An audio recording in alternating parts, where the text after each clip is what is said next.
Bonjour à tous, merci de nous écouter en streaming ou nous regarder sur notre chaîne YouTube. Je suis arrivé en France à 4 ans. Ouais. J'ai eu une chance d'être adopté par une famille française et d'être, on va dire, extirpé de cet univers chaotique qui est mon pays d'origine. J'ai voulu mener plusieurs navires en même temps. Et donc j'ai fait mon premier burn-out. J'ai toujours des centaines d'idées qui me passent par la tête. Ouais, c'est la question que j'allais dire. T'es pas du genre à avoir 1000 idées par jour?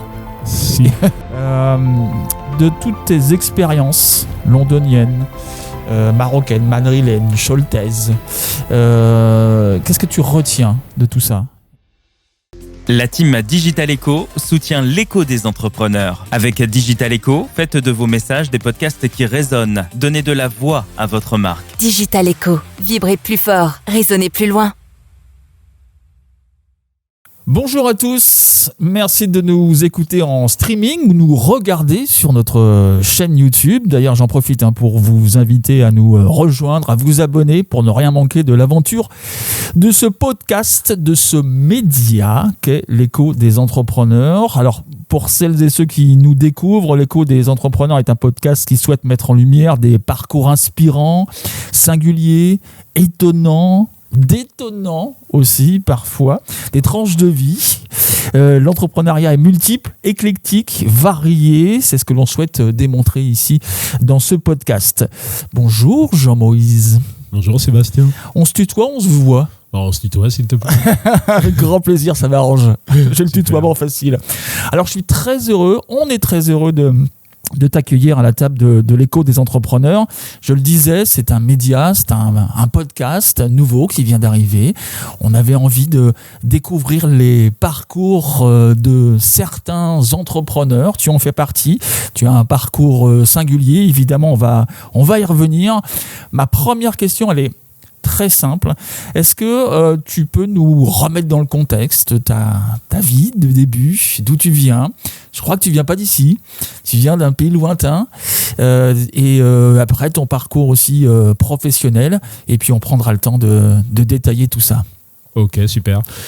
Tout d'abord, merci pour l'invitation à ce podcast. Ça a été, une surprise et en même temps une joie d'être invité et d'être entre guillemets reconnu dans le sens où on s'intéresse un peu à moi. Donc c'est vraiment sympa. Après, c'est peut-être un peu l'ego qui parle, mais on est toujours avec l'ego. Ouais.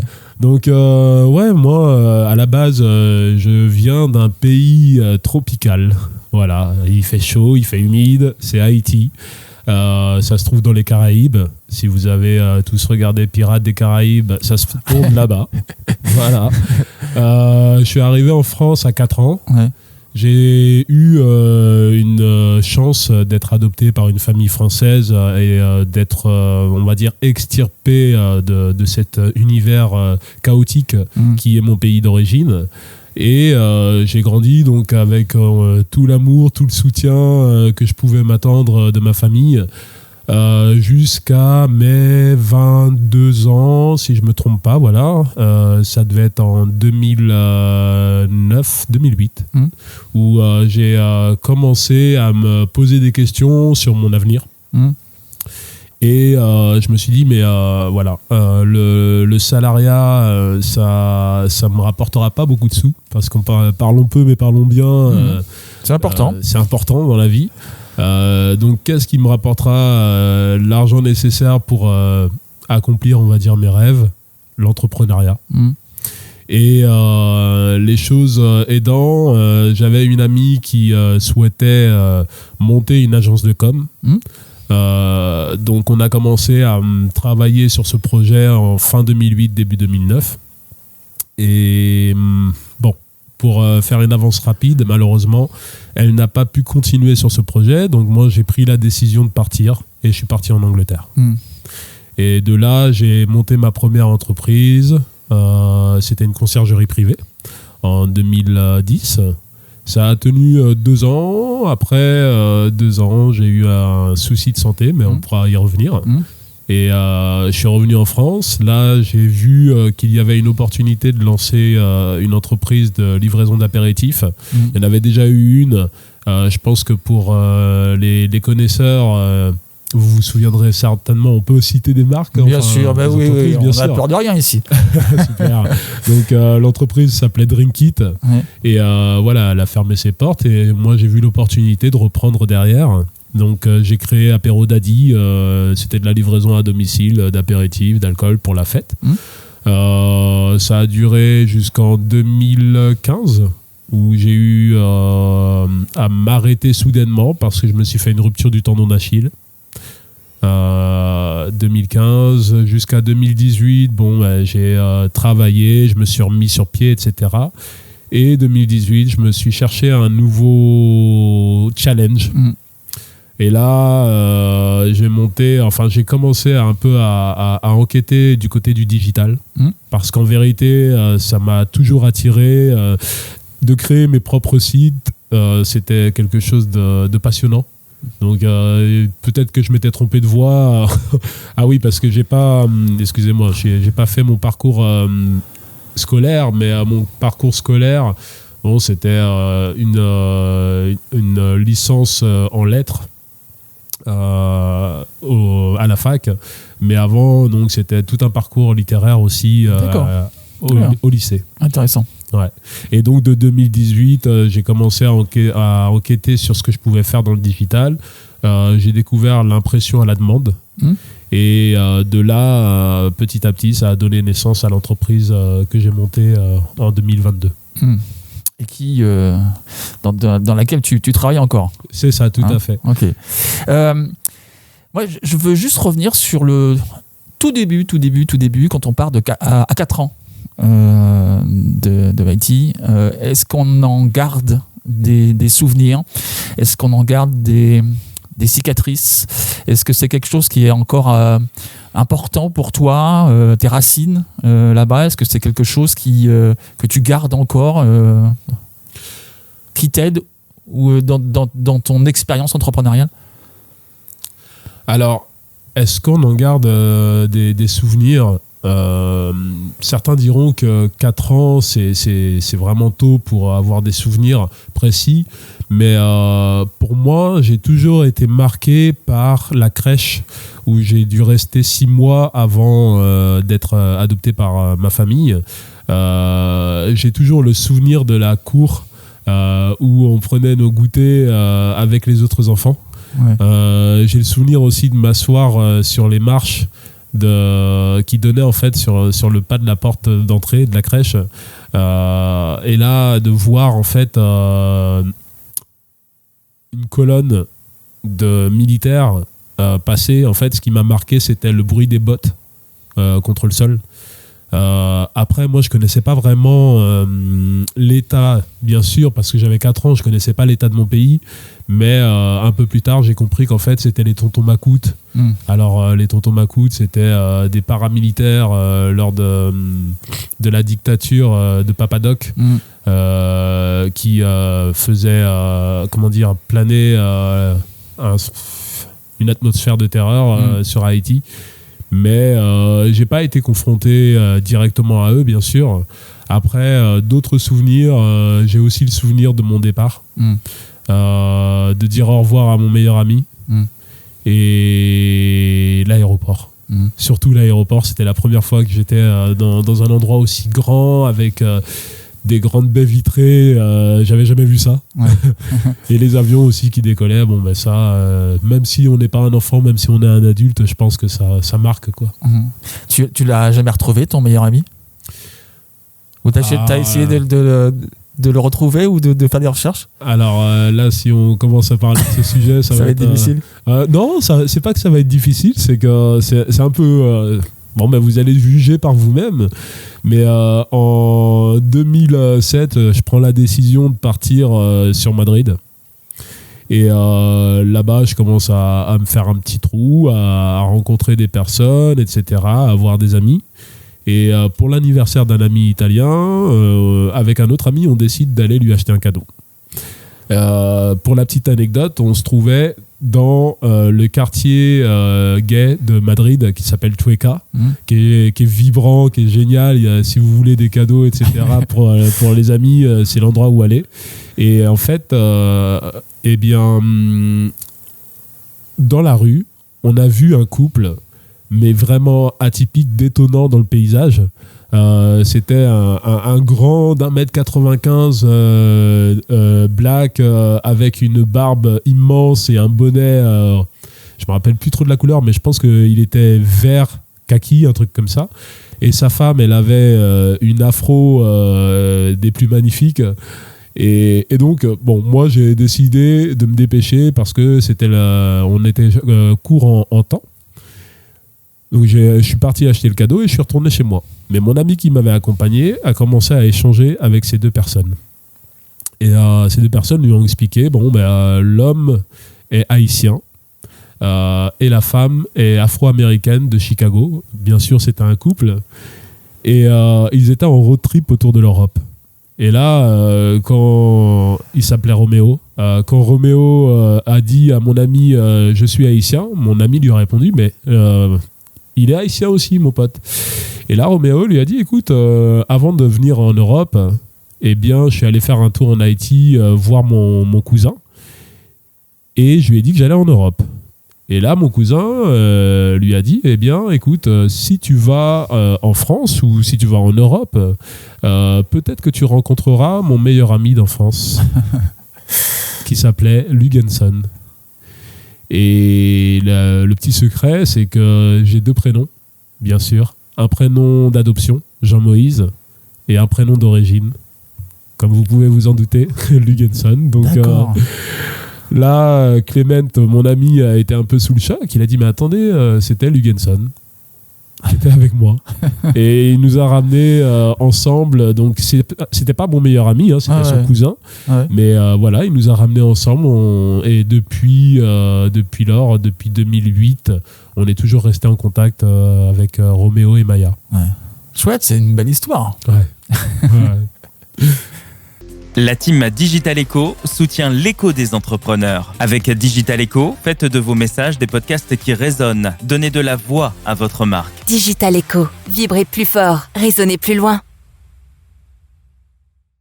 Alors on a voyagé, là tu nous as parlé un petit peu de ton pays. Juste une petite dernière question avant de revenir sur le contexte entrepreneurial et puis tes différentes entreprises. Est-ce que tu es déjà retourné à Haïti? Tu as envie d'y retourner? Alors je sais que la situation à l'heure actuelle, au moment où on enregistre le podcast, est difficile. Est-ce que tu as envie d'y retourner? Est-ce que tu y es déjà retourné d'ailleurs? Alors, je devais y retourner en 2010 avec Roméo. Malheureusement, il y a eu le tremblement de terre qui a mis fin à nos projets. J'aurais souhaité y aller grâce à son ONG, parce que Roméo avait créé une ONG au pays pour aider les familles en difficulté, etc. Mais il m'a fortement déconseillé. Malheureusement, Roméo est décédé en 2015. Donc la chose à savoir, c'est que bien qu'Haïti et les Haïtiens soient un peuple super accueillant, il y a aussi les extrêmes. Et donc il faut quand même aller d'une certaine manière accompagner avec des personnes du pays. Donc j'essaye de réorganiser ça, mais comme tu l'as dit, dans le contexte actuel, c'est un peu compliqué. Voilà, donc j'espère prochainement quand même pouvoir renouer avec ma terre d'origine. Ouais. Alors, si je comprends bien, t'aimes les voyages? J'adore voyager. Pourquoi, je reviens sur ton parcours professionnel, pourquoi Londres? T'as senti une ville inspirante ou ça s'est fait un peu par hasard, ou des relations? Comment ça s'est passé? Alors, il y a un peu des deux. J'avais une bande de potes en 2012 et il y en a un qui a commencé à parler de Londres. Donc en gros, là j'ai fait mon suiveur. Je me suis dit j'ai rien à faire ici à Cholet, pourquoi pas. Et quand je suis arrivé là-bas, j'ai fait waouh. C'est l'effet waouh. Ouais, c'est l'effet waouh, Londres. On fait rapidement abstraction de la météo qui est toujours dégueulasse. Hein. Ça, c'est Londres, c'est son charme, on va dire. Les 4 saisons en une journée, c'est surtout ça. Mais non, c'est on va dire l'énergie qui s'en dégage de cette ville. Ça ne s'arrête pas. Il y a des opportunités à tous les coins de rue. Pour celui qui est ouvert aux opportunités, c'est une ville qui est extra. Donc voilà, après, c'est comme ça que ça s'est passé. J'ai emménagé sur Londres avec l'un de mes meilleurs amis. On a passé quelques mois ensemble dans la même chambre, parce que là-bas aussi, les loyers, même à l'époque, étaient exorbitants. Et quelques temps après, j'ai trouvé un poste dans une entreprise qui vendait des salons d'affaires. Donc, plutôt bien rémunéré. J'ai pu me prendre une grande chambre dans une petite colocation, tranquille. Et puis, j'ai commencé à faire ma vie là-bas. Voilà. Et monter ton entreprise. Et monter mon entreprise. Alors, une entreprise qui s'appelait Delitis. Elitis, ouais. C'est ça. Ouais. Une conciergerie privée. Alors, c'est quoi une conciergerie privée ? Une conciergerie privée, c'est de s'occuper des besoins de nos clients à, entre guillemets, tout moment. Ça peut être l'oubli d'un achat d'anniversaire de cadeau. Par exemple, Monsieur X a oublié que demain c'était l'anniversaire de sa femme. Nous, on a toutes les informations, entre guillemets, on apprend à connaître notre client comme si on était son ombre ou son alter ego. Et donc, si on voit que Monsieur X a oublié l'anniversaire de sa femme, on va lui dire, est-ce que vous voulez de l'aide à ce moment-là ? Et bien sûr que oui. Donc après, on connaît les goûts, on propose et le client dispose. Après, il y a des tâches un peu plus ingrates comme organiser ou faire nous-mêmes le ménage de maisons secondaires des clients. Bon, mais ça, on le fait aussi. En gros, voilà, c'est un concierge d'un hôtel, mais en version améliorée. D'accord. Et ça s'arrête au bout de 2 ans ? Ça s'arrête au bout de 2 ans, oui, effectivement. Parce que, bon, ça, c'est peut-être la maladie des entrepreneurs, c'est la surmotivation, c'est ne pas forcément connaître ses limites. Et j'ai poussé mes limites jusqu'au bout. J'ai voulu mener plusieurs navires en même temps. Et donc, j'ai fait mon premier burn-out. De là, j'ai dû mettre fin à mon activité d'Elitis en avril 2012 et revenir en France pour prendre le temps de me reconstruire. De se poser. Ouais. Tu l'as senti venir, le burn-out, et c'est quelque chose qui est venu d'un seul coup. Tu sentais une fatigue, un épuisement ou pas, ou vraiment t'as pas senti t'étais dans le rush, t'étais dans l'activité, dans le boulot, dans la passion, et t'as pas senti venir le truc. C'est le mot, la passion. Ouais. Le problème avec la passion, c'est que on peut faire quelque chose jusqu'à la déraison. Et bon, quand tu aimes créer, tu vois pas le temps passer, voire tu perds la conscience du temps. Donc en gros, je devais dormir des 4 heures par nuit, et c'est ce qui m'a en fait poussé totalement jusqu'au bout, quoi. Ouais. Donc tu reviens ici, te reconstruire. Il y a eu un temps de repos où très vite tu as su rebondir et relancer une nouvelle activité. Alors je suis revenu en mai 2012. Je dirais que l'activité a toujours été dans mon esprit. Ça, c'est une chose. J'ai toujours des centaines d'idées qui me passent par la tête. Ouais, c'est la question que j'allais dire. T'es pas du genre à avoir 1000 idées par jour ? Si. Si. Il manque juste les ressources, mais sinon, ouais, je serais rendu. Ouais, t'es un créatif. Ouais, plutôt. Et donc, oui, j'ai pris peut-être un bon 6 mois pour me remettre de mes émotions, et j'ai eu surtout la chance d'être soutenu par une bande de potes. On est parti au Maroc, on a fait 2 semaines là-bas de fou. Ensuite, on se voyait très régulièrement en soirée, donc ça me sortait vraiment de mon isolement. C'est ça ce qu'il faut faire attention, c'est l'isolement, surtout dans l'entrepreneuriat, je pense. Et voilà, donc après, je me suis dit, qu'est-ce que je peux faire ? Et je voyais certains concepts du côté outre-Atlantique, comme Uber. Tout simplement, oui. Tout simplement. Ouais.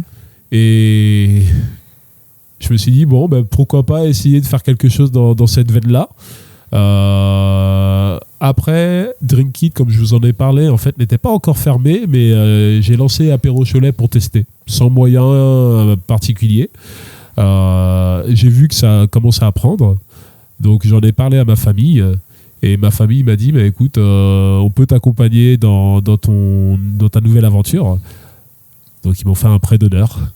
Et je ne sais pas par quelle folie et par quelle association d'idées, mais je me suis dit, pourquoi pas proposer un service qui détonne sur Cholet.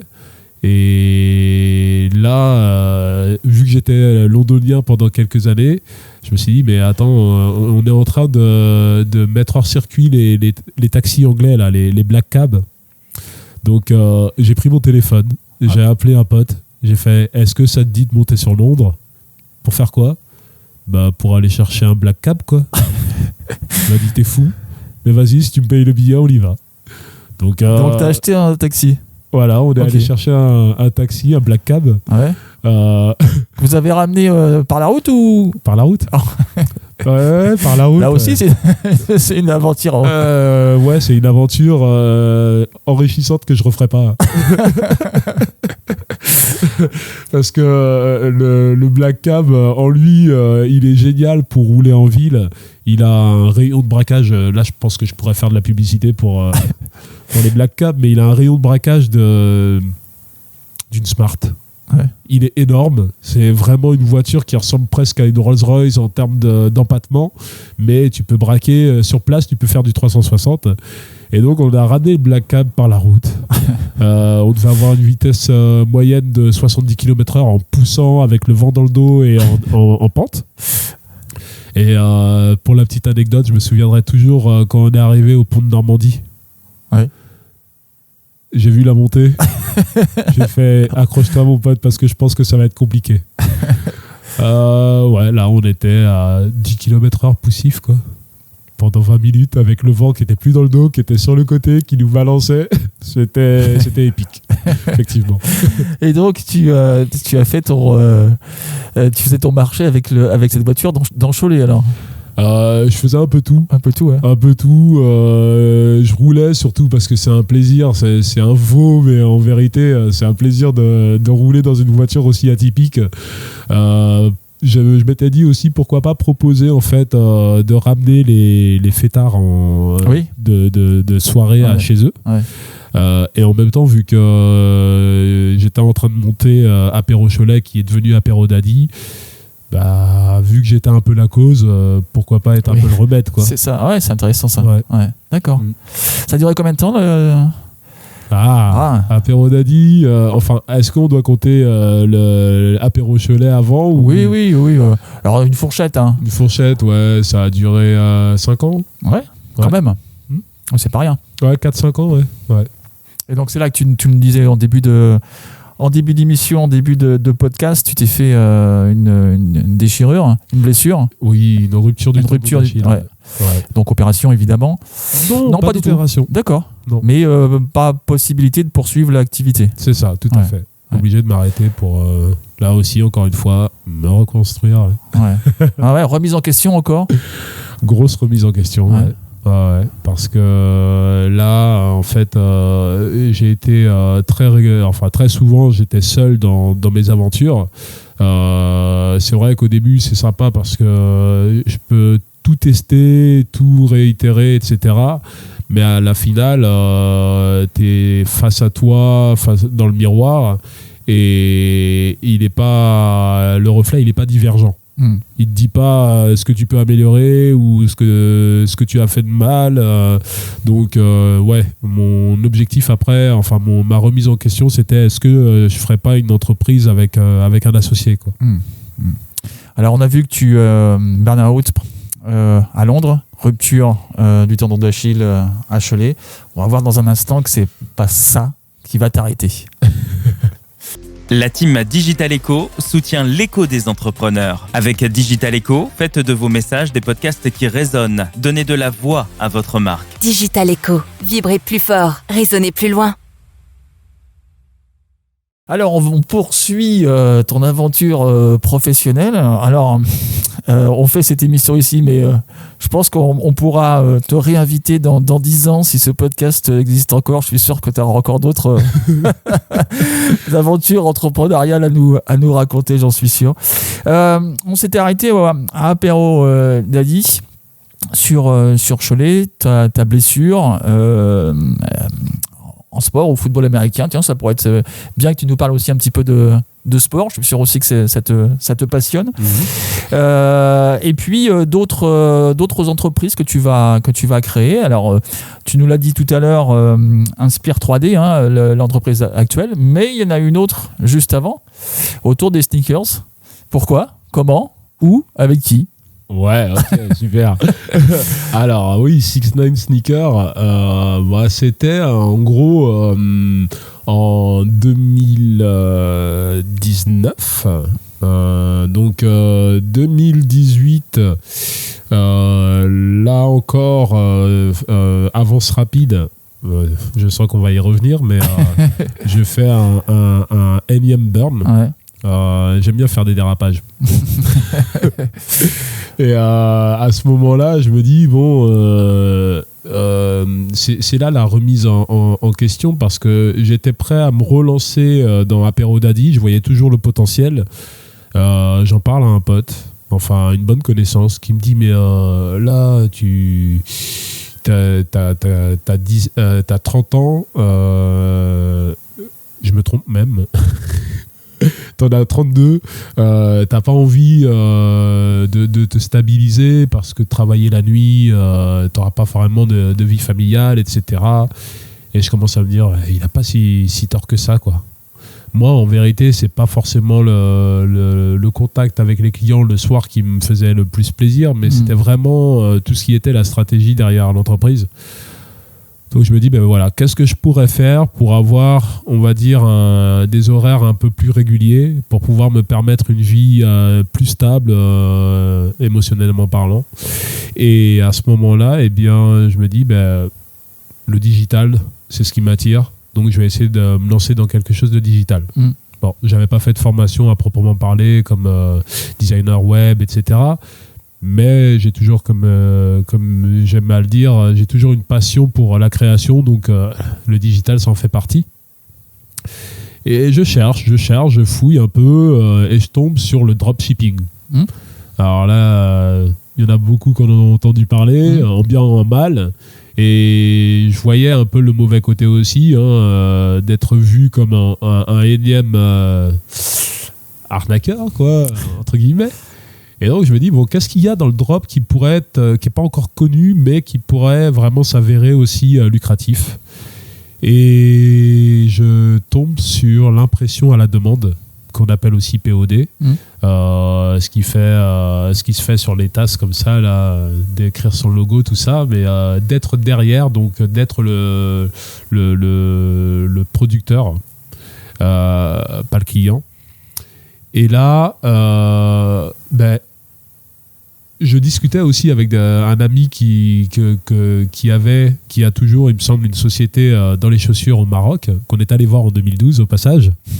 Et il me disait, j'ai rencontré un entrepreneur dans le sud qui fait de l'impression de chaussures, donc avec des messages personnalisés, tout ça. Et je me suis dit, ça peut être sympa. Mais il faut l'imprimante. Bon, est-ce que je peux trouver une société qui pourrait me faire toute l'impression lorsque j'ai une commande ? Et là, en faisant mon petit bonhomme de chemin, ça m'amène sur Shopify, une plateforme pour créer des sites e-commerce. Et je tape 3D et je tombe sur des logiciels qui permettent de personnaliser des objets en 3D. Donc, je fais appel à je deviens client et là, il me crée une chaussure en 3D, une sneaker qui ressemblait un peu à une Converse. C'est pas que je souhaitais qu'elle soit comme une Converse, mais c'est ce qu'il y avait de disponible. C'est parce que c'est compliqué de faire de l'impression sur les chaussures. Donc là, le type Converse, il y a une toile comme une toile d'artiste un peu. Donc c'est facile. Donc je commence à monter mon projet et je rencontre aussi des gars qui se reconnaîtront très certainement, qui m'ont énormément soutenu dans cette aventure. Il y en a même certains qui ont investi un petit peu dans l'entreprise. Et voilà, ils me poussent, ils me disent mais franchement, l'idée elle peut être sympa, tout ça. Et ça s'appelait pas 69 Sneakers, ça s'appelait Choose Me. J'avais dû commencer par un nom bateau. Et en fait, ce que je voyais dans le 6-9, dans le 6-9, c'était vraiment cette dualité. Entre les deux chiffres. Ouais, c'était la dualité entre les deux chiffres. Ce qui résumait un peu la vision que j'avais du monde. Et après, ce que je voyais aussi, c'est qu'on pouvait transformer le 6 et le 9 c'est ce que j'allais dire. En paire de baskets. Ouais. Donc le logo, j'avais eu la chance de rencontrer un graphiste par le truchement d'un ami qui m'avait fait toute l'animation du logo où le 6 et le 9 se transformaient en basket sur le site internet, quoi. D'accord. Et puis si on les retourne, les chiffres aussi, donc il y a vraiment un lien entre ces deux chiffres. C'est ça. Je t'écoute depuis tout à l'heure, j'ai l'impression, et tu en parles souvent, j'ai rencontré un ami. J'ai rencontré l'ami d'un ami. J'ai l'impression que dans ta vie, dans ton expérience entrepreneuriale, il y a une grande place de l'amitié, du réseau, des gens qu'on peut rencontrer. Ouais, à fond. C'est même une place prépondérante parce que dans le sens où je pense comme l'expression le dit, tout seul on va plus vite, mais à deux on va plus loin. C'est vraiment la force des relations qui permet d'avancer. C'est un peu, je sais pas comment représenter ça, mais c'est un peu comme si on court et à un moment donné sur notre parcours, il y a quelqu'un qui sort du public et qui court avec toi quelques kilomètres et qui te passe un verre d'eau, qui t'essuie le front, ou même qui te pousse quand tu commences à fatiguer dans ton marathon, parce que l'entrepreneuriat, c'est un marathon, quoi. Ouais. Donc je remercie énormément toutes les personnes qui sont là, qui ont été là, et aussi je remercie d'avance celles qui seront là dans le futur, quoi. Alors, avant de parler d'Inspire 3D, 6-9 Sneakers, là aussi, tu t'es arrêté à un moment donné. Est-ce qu'on peut savoir pourquoi? Tout à fait, ouais. On rentre, c'est les montagnes russes avec toi. Hein. C'est ça, c'est soit les montagnes russes, soit comment dire, les fluctuations des crypto-monnaies. Hein, c'est un peu ça. 6-9, en fait, il n'y a pas eu un arrêt brutal. Ouais. Ça a plus été, on va dire, un essoufflement. Un essoufflement financier. J'ai eu la chance, et beaucoup d'entre nous avons eu la chance en 2020, malgré ce qui nous est tous arrivé en début d'année. En tant qu'entrepreneur, on a eu la chance d'être soutenu par un geste financier du gouvernement. Donc ça m'a permis de continuer quand même pas mal de mois, etc. Mais c'était vraiment nouveau pour moi. L'e-commerce, je pensais pas, j'avais pas calculé mon budget et je me suis très rapidement retrouvé à court. Sauf que le logiciel que j'avais pris sur mon site, le logiciel 3D qui a été créé par une entreprise, Spiff, j'étais en relation avec leur PDG et ils étaient en Australie. Donc pour apprendre le logiciel, il fallait parfois que je me lève à 4h du matin pour pouvoir discuter avec l'équipe australienne C'était assez folklorique. C'était assez folklorique, ouais, ça piquait le matin surtout. Et donc Shadi, il s'appelle le PDG de Spiff, m'a dit écoute, j'aime ton énergie, donc ça te dirait de travailler ensemble et de développer l'entreprise en France et en Europe en tout cas, de Spiff. Moi, j'arrivais presque au bout de mes capacités au niveau de 6ix9ine, donc j'ai dit pourquoi pas. Déjà, je connais le logiciel, je suis convaincu par son utilité, par son efficacité, donc c'était une occasion en or d'être un intrapreneur parce qu'il me proposait vraiment un poste de business developer et donc d'être un intrapreneur dans son entreprise, quoi. Donc de là, on a commencé à élaborer un plan stratégique pour qu'ils arrivent en Europe. Moi, je les voyais s'installer au Portugal parce que c'est vraiment un nœud, un hub technologique, Lisbonne. Mais ils ont préféré partir sur Londres et en fait, entre guillemets, discontinuer notre relation parce que voilà, ils trouvaient que c'était compliqué de m'embaucher avec un statut sous la loi française. Ils me disaient c'est une horreur de t'embaucher comme ça. Et maintenant, Inspire 3D. Alors, Inspire 3D. Parle-nous un petit peu quelles sont tes missions. Alors, Inspire 3D qui en fait se prononce Inspired. Le 3, je suis très mauvais en anglais. Il n'y a pas de souci. non, mais je m'y attends toujours parce que c'est vrai qu'en France, on voit pas trop ce type de structure dans le nom. Donc, on a plus tendance à bien lire tout ce qu'il y a. Mais non, c'est bien Inspired. Inspired. Ouais, c'est né en fait de ce début de relation avec Spiff.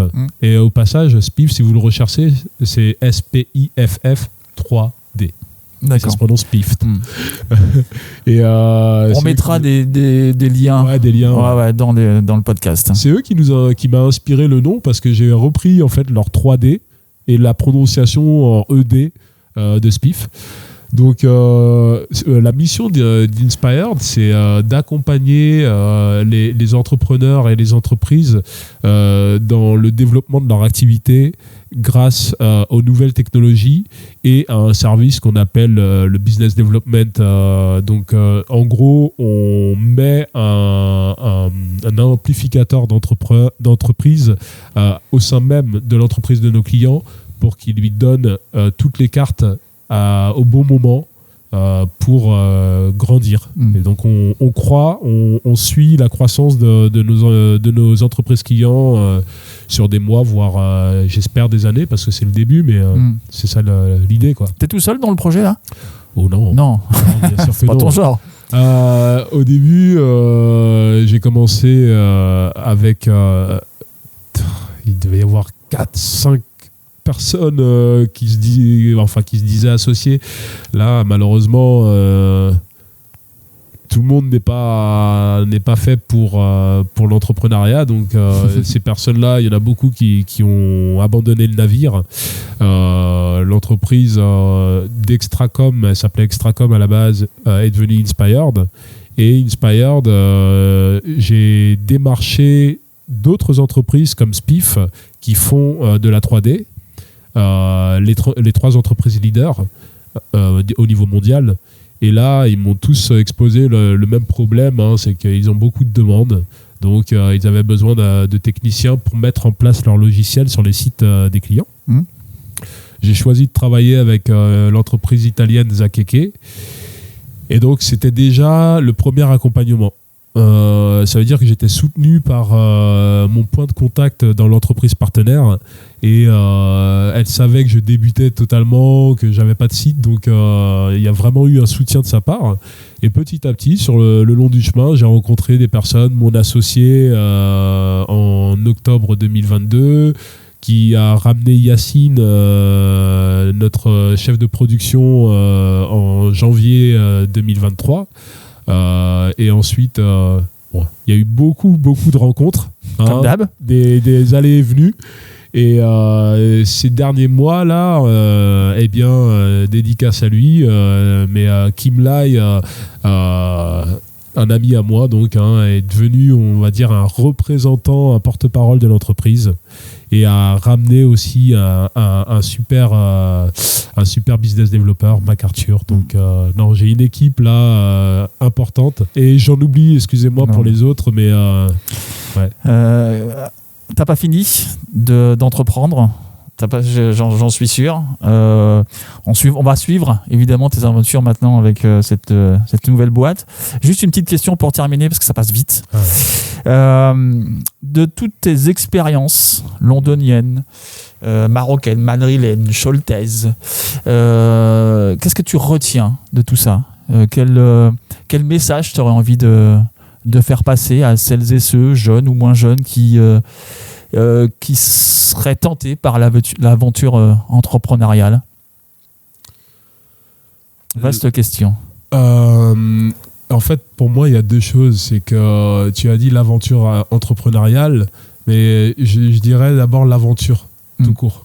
Les voyages, c'est incroyable.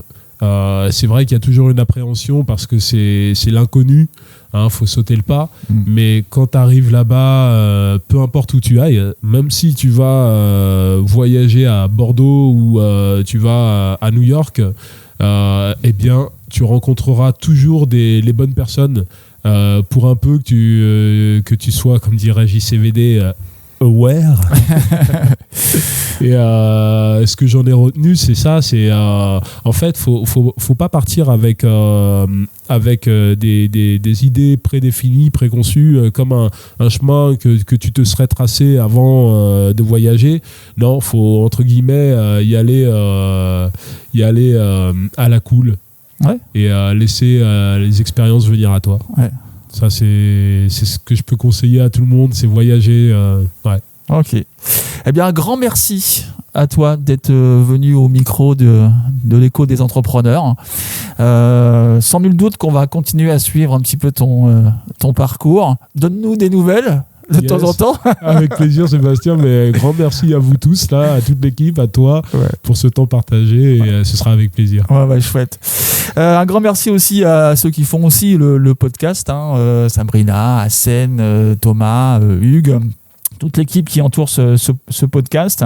Et puis une fois de plus, n'hésitez pas à vous abonner, à repartager aussi. On a notre chaîne YouTube, on a notre site internet, donc venez, abonnez-vous. On est sur Spotify, sur Deezer également, donc faites-en aussi la promotion, abonnez-vous et suivez-nous parce que des parcours comme le tien, il y en a plein et je me ravis tous les jours de pouvoir échanger avec les uns et les autres et je trouve que c'est vraiment passionnant et inspirant. Donc merci encore à toi. Juste une petite question parce que en off on a parlé un petit peu de sport, je termine rapidement là-dessus. Okay. Tu as fait du football américain sur Cholet, tu t'es blessé. Tu continues à faire du sport? Tu as repris le football ou pas? Alors non, j'évite de faire un sport comme ça, mais effectivement oui, je cours. Ouais. Tu cours et je fais du fitness sur les city parks. Ok. Merci beaucoup en tout cas. Merci à toi. À très vite. Au revoir. Au revoir.